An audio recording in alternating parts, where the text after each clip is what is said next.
Hello বন্ধুরা, আমি অনু। Update with অনু চ্যানেলে তোমাদের স্বাগত। আমি চলে এসেছি চিনি সিরিয়ালের আপডেট নিয়ে। চিনি সিরিয়ালে দেখা যাচ্ছে যে দ্রোণ চিনিকে বলছে যে আমি ভগবানের কাছে প্রার্থনা করেছি চিনি তোমার মনের ইচ্ছা পূরণ করবে। আর মনের ইচ্ছা পূরণ করতে গেলে নিজেকেও চেষ্টা করতে হয়, আর ভগবান ভক্তদের দিয়ে কাজ করিয়ে নেয়। দেখবে না তোমার মনের ইচ্ছা ঠিক পূরণ হবে। তবে চিনি তোমার যে কি মনের ইচ্ছা সেটাই তো জানা হলো না, বলো না তোমার কি মনের ইচ্ছা। চিনি দূরে সরে যায় আর ভাবতে থাকে আমি আমার কাজের জন্য ছোট মালিককে ব্যবহার করব, এটা মোটেও ঠিক হচ্ছে না, আমি পারবো না। এই বলে চিনি বাথরুমে চলে যায়, দ্রোণও নিজের ঘরে চলে যায়। আর চিনিকে যে সে ভুলতে পারছে না সেটা সে ভাবতে থাকে। এর মধ্যেই দ্রোণের ঘরে ছোট দাদু আর পিসি ঠাম্মি এসে উপস্থিত হয়। এরপর ছোট দাদু গোলাপের কথা বলতে থাকে। এখন দ্রোণ পিসি ঠাম্মির কাছে জানতে চায় যে গোলাপটা কে। এখন পিসি ঠাম্মি বলে যে তোর দাদু যখন মৃত্যু শয্যায় ছিল তখন নাকি গোলাপ বলে একটা মেয়ের সাথে তোর বিয়ে ঠিক করে গেছিল, বলেছিল তার সাথেই বিয়ে দিতে হবে। সেটা তোর ঠাকুমা আর তোর মা খুব ভালো করেই জানে, কিন্তু এখন তো আর তার সাথে বিয়ে হচ্ছে না। আর তারা এখন যাকে পছন্দ করেছে দ্রোণ, তোকে তাকেই বিয়ে করতে হবে। আর তুই তো বারবার করে তো আর বিয়ে করতে পারিস না, 3বার 4বার 5বার করে তো বিয়ে করা সম্ভব নয়, তাই একটাই বিয়ে করতে হবে। তবে তোকে একটা কথাই বলি দ্রোণ, তোর মনের ইচ্ছা যেটা সেটা করবি। তোর মন কাকে চাইছে বিয়ে করতে তাকে বিয়ে করবি। সবার ইচ্ছা পূরণ করতে গেলে তোর জীবনটাই শেষ হয়ে যাবে, এটা কিন্তু খেয়াল রাখিস। দ্রোণ মনে মনে ভালোবাসে চিনিকে, কিন্তু কিছু বলবার তো উপায় নেই, তাই সে বলে তার সমস্ত ইচ্ছা মরে গেছে। এরপর সে উতলা হয়ে বাঁশি বাজাতে থাকে, আর সেই বাঁশির সুর চিনির কানে পৌঁছায়। চিনি বুঝতে পারে যে ছোট মালিক খুব উতলা হয়ে আছে। এর মধ্যেই দ্রোণের মা সেখানে এসে হাজির হয়, অর্থাৎ চিনির কাছে আসে। তার আগেই দ্রোণের মা ছোটকার সাথে প্ল্যান করে নিয়েছে কিভাবে বিয়ের সময় বউ বদল করা যায়।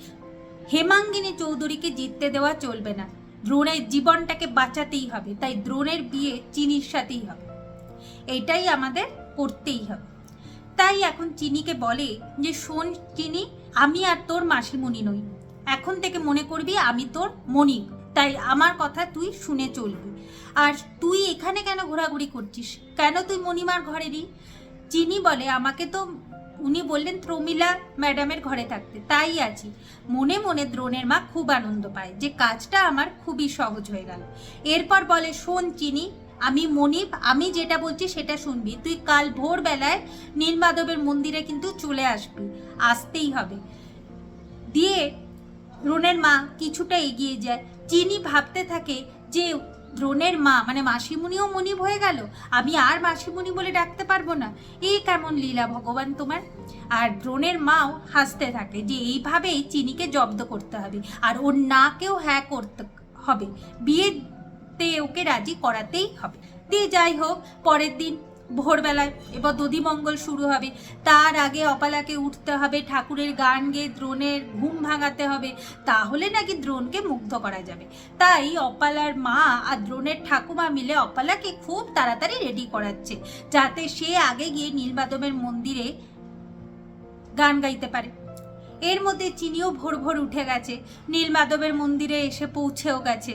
ছোট দাদু বলে কি রে, শুধু প্রণাম করলে চলবে? ভগবানকে ভালো করে পুজো দিবি না নীলমাধবকে? তোর যে আজকে বিয়ে। চিনি বলে আমার তো বিয়ে নয় চিনি দাদু, তুমি তাহলে কি করে বলছো আমার বিয়ে?